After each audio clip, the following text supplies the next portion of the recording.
이번 시간에는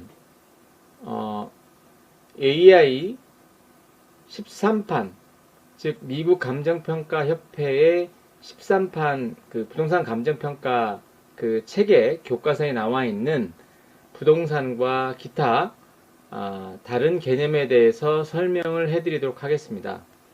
그 AI 13판에서는 부동산과 동산과 그 다음에 사업용 정착물에 대해서 그 개념을 구별하여 설명을 하고 있습니다.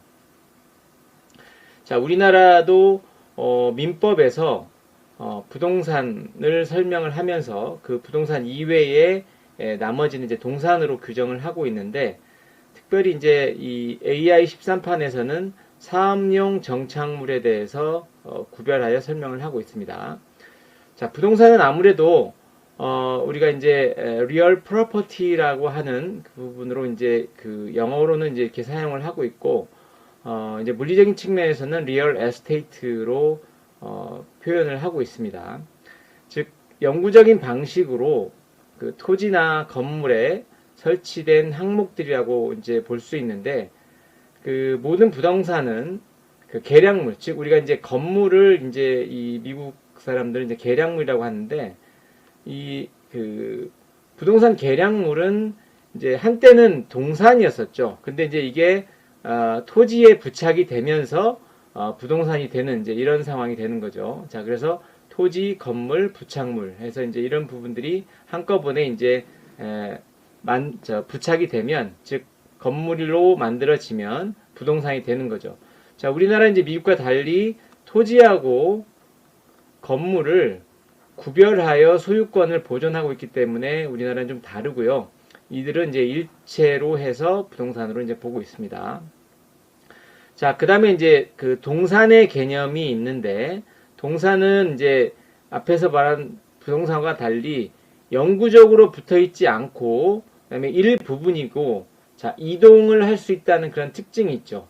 자, 그래서 동산은 부동산 소유권과 함께 양도되지 않는다는 성질이 있고, 그리고 이제 임대차 계약에 따라 기간 만료가 될 경우에는 이제 제거가 돼야 될 그런 부분으로서, 이제 임차인이 만약에 설치한 부분이 있다고 하면 이제 창문이나 치장물, 그 다음에 이제 책장 이런 것들은 동산으로서 부동산의 소유권과 별도로 이제 그 이전이 되는 그런 부분이고, 임차인이 설치된 것들은 이제 다시 이제 제거가 되는 이제 그런 부분이 되겠습니다.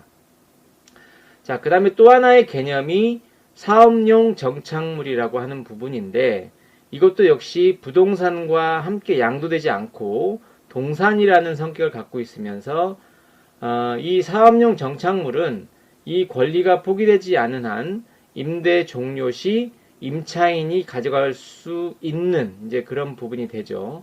자, 우리나라도 보면 어떤 그 상가나 이런 부분들을 이제 임대를 해줄 때 인테리어를 임차인들이 하게 되고, 그다음에 임대차 기간이 종료가 되면은 그걸 이제 원상 회복을 해야 될 의무가 있죠. 그래서 이제 그런 거랑 비슷하게 보시면 되겠습니다. 자, 예로 들면 이제 레스토랑의 부스나 주유소 펌프, 저장용 탱크, 헬스클럽 운동기구 이런 부분들이 이제 사업용 정착물이라고 해서 부동산 동산과 다른 개념으로 이들이 이제 설명을 하고 있습니다. 자, 그 다음에 이제 이 14판에 보면 이 부동산과 동산과 그 다음에 이제 무형자산이라고 하는 부분을 하나 더 추가를 해서 설명을 하고 있습니다. 자, 그래서 부동산은 이제 앞에서 설명드린 바와 같이 토지와 건물, 부착물들이 이제 이렇게 되는 거고, 역시 그 이 동산도 같은 개념으로 14판에서는 동일하게 이제 설명을 하고 있는데, 이 부동산과 동산을 이 14판에 이제 추가로 된 내용이 이제 이 무형 자산이 되겠습니다. 무형 자산.